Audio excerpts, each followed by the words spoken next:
Hello kids, here we are, we're at boot camp today and I'm just now working out. I'm getting ready for a big contest coming up.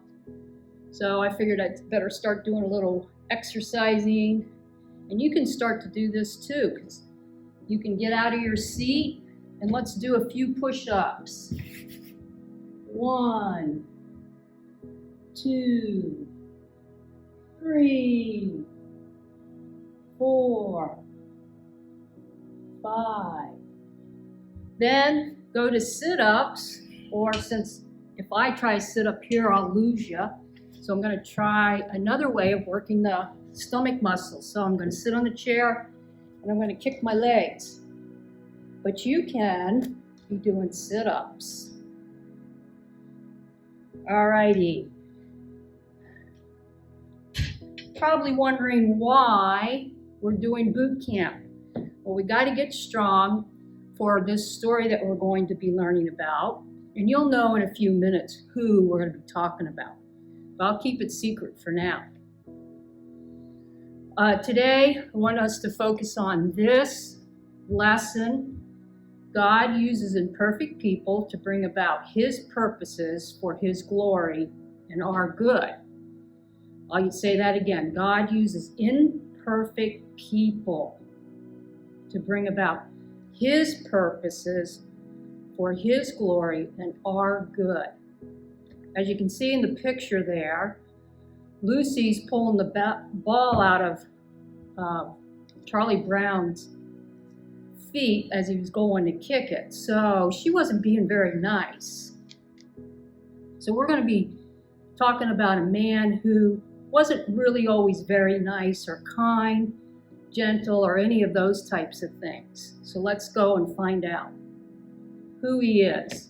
To start us off, remember that God uses, the Israelites were always disobeying God. So then God always would bring an enemy to either oppress them, attack them, or make their lives miserable. So in this case, I was wondering if you know who the enemy may be. So A, is it the Hittites? B, is it the Philistines? C, is it the Canaanites? If you said B, you're correct. So God's going to send the Philistines to drive the Israelite people kind of crazy, oppress them, just make their lives miserable. So there is a man and a woman. The man's name is Manoah, and his wife. Now she was barren. That means she couldn't have children. But then one day the angel of the Lord appeared to her and said that you are going to be with child, and that you, as the mother of this child, need to follow certain rules. So she was told that she couldn't drink wine and that she couldn't eat anything unclean. So she goes and tells her husband about this angel that appeared to her, and he didn't believe her, but later on the angel appeared to both of them and said the same thing, that she was going to be with child and was going to have a son, and that he was to follow certain rules too. And the rules were never to cut his hair, never drink wine, and don't eat anything unclean. So with that, they gave sacrifice to the Lord, and that's why the lamb is there. So that's the beginning of our story. And probably, are you ready to find out who this person is? His name means like the sun, and he is, I'm sure you're all yelling out at me saying Samson. So we're going to learn a little bit more about him and his life. Let's go to, first, the rules again, just so you're very clear. He was never to cut his hair. He was never to eat anything unclean. And to help you with that, back in that time, and even today, many Jewish people don't practice not eating pork, because that was one of the animals that was said to be unclean. That's why I have a picture of bacon there. And I have grapes there because you use grapes to make wine. But basically, He wasn't to have any alcohol, because other things make alcohol too besides grapes. So Samson was to follow these rules. And as long as he was following them and practicing his Nazarene vows, all would be good. So let's find out more about his life. Okay, Samson grew up. He got big and strong as he was going along, and he wanted to marry a Philistine woman. But his parents weren't too crazy about the idea, but they decided, well, this is what he wants, let's go ahead. So on the way to go meet this woman, and I guess, the parents were far away because they didn't know that this lion attacked Samson. And Samson, with his might and strength, and the Spirit of the Lord gave him power, killed the lion with his bare hands. Now that's just quite a feat. I can't even imagine doing that. So they go on their way, and they meet the lady that Samson wanted to marry. So they head back home. They're heading back home, and Samson sees the carcass of that lion. And he notices that there's these bees flying all around it. And he goes in a little bit closer and sees that there's all this honey. So he gets some of that honey and he eats it. He gives some to his parents. His parents don't know, though, that it came from the carcass of this lion. And he goes on his merry way. Now you think, okay, big deal. Well, now it is going to become a big deal, because a little while later, when he does go to get married, he's at the feast of the wedding ceremony. And back in this time, the Jewish practice was 7 days of partying and having a good time and feasting and just enjoying yourself. It's like a big reception for 7 days was going on. And there's Samson standing there, and he tells this riddle to his companions, and there's 30 of them as far as men go. Out of the eater came something to eat, and out of the strong came something sweet. So Samson just likes to play these kinds of games, and they had 7 days to figure this out. Well, in the meantime, his wife was being bothered by the 30 men saying, please tell us the answer, and she would nag on him.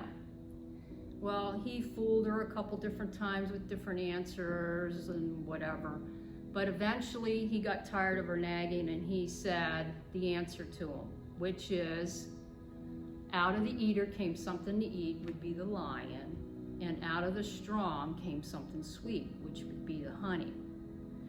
So you think, well, what's the big deal? The big deal was that the companions knew the answer. That made Samson angry, so he gets mad. He goes to another town and kills some people, Philistines.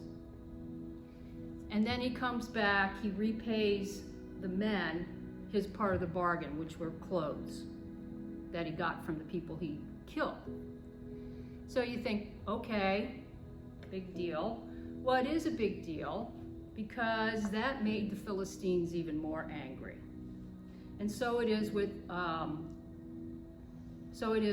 Samson. His life isn't nothing but a continuation of him playing tricks and killing people. And as I said, at his wedding feast, he was tricked, and he was intensely angry, and he had left. But here's the thing I wanted to talk to you about. He goes back then to be with his wife, and then he finds out that his wife is given to another man. So you're wondering, wow, I'd be mad too. So he was mad, and he stomps off and does a lot of other things to the countryside, and here's one of them. Yes, there's the foxes, and I have a little tale.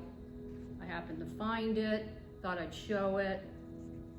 And what he did was he got the foxes, he took 2 foxes, put them together, tied them, set him on fire, which I cannot even believe this. To me, that just disheartened me because I love animals so much. And then he let him go in the Philistines' fields. And it burned all their fields, their vineyards, and their olive gardens. So, guess who's mad at him? Yes, the Philistines. They were very angry with him. And so life is not good for Samson. He's on the run. A little while later, he escapes to another city and he's going to meet another woman. And this is Delilah. And he falls madly in love with her.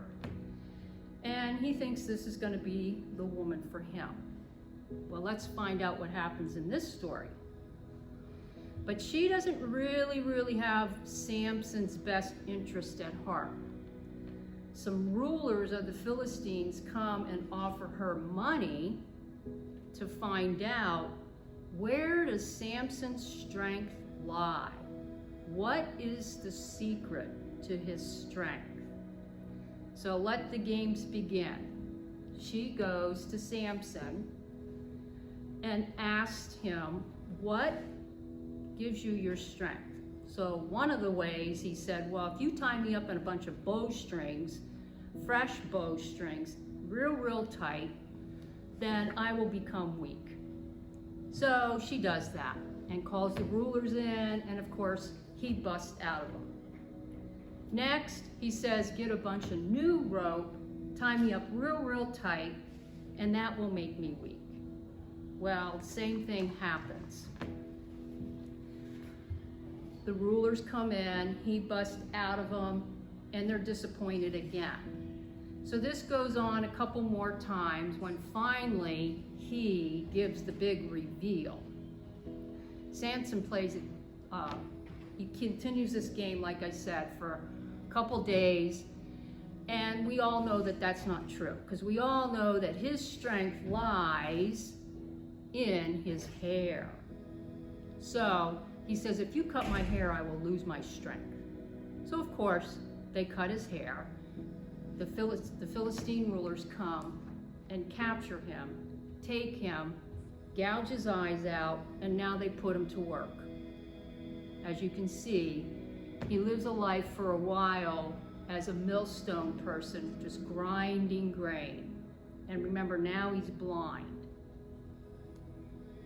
So finally, in the end, Samson's going to have his last hurrah. There's this big festival going on where the Philistines are practicing and worshiping their god, Dagon. And they decide to bring Samson out, and he talks the guard into unchaining him. And he puts his hands between two pillars, and he prays.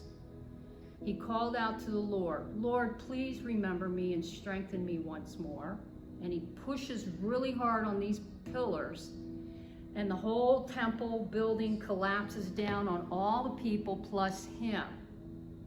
So in the end, Samson does die as a result of his strength, but he had also asked the Lord to help him and strengthen him once more, which he did.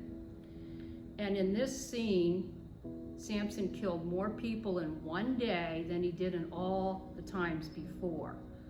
So you're probably wondering, what good can come out of this story? And my question to you, and the one I really want you to think about, is why did God use Samson to bring about his purpose for his glory and our good in this story?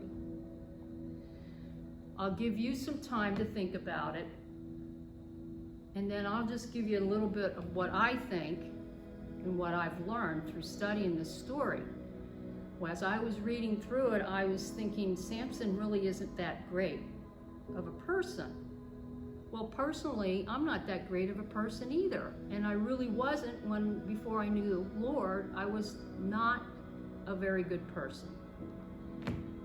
But then the Lord came into life, and I started living for him, and he started using my imperfections, like God used many of Samson's imperfections, for his glory and his good, and our good. For instance, Samson used his strength to kill many Philistines, which were the enemies of the Israelites, which is why God wanted to use them. That was his purpose. And in our own lives, as we come to know Christ and walk with him, God will use our weaknesses and our imperfections, maybe even to bring another person to Christ. We don't know. As long as you're walking with him and trying to do the best for his glory, he will do it for our good. So I'm going to leave you with that, and have a great day. Let me pray and we'll be out of here. Father, Lord, I thank you for this day. I praise you, Lord, for your goodness and mercy to us that are new every morning. I thank you, Lord, for the story of Samson, which sometimes bothered me, many of the things that were going on in the story. But I know that you bring all things for your good and your glory. And Lord, also Samson is written in the Hall of Fame of Faith in Hebrews 11. And you have him there for a reason, for us to study him and learn from his story. And I pray that we can go about our day trying to just give our imperfections and our weaknesses to you, so that you can hone them and make them our strengths, and so that we can be used by you, Lord. In Jesus' precious name, amen.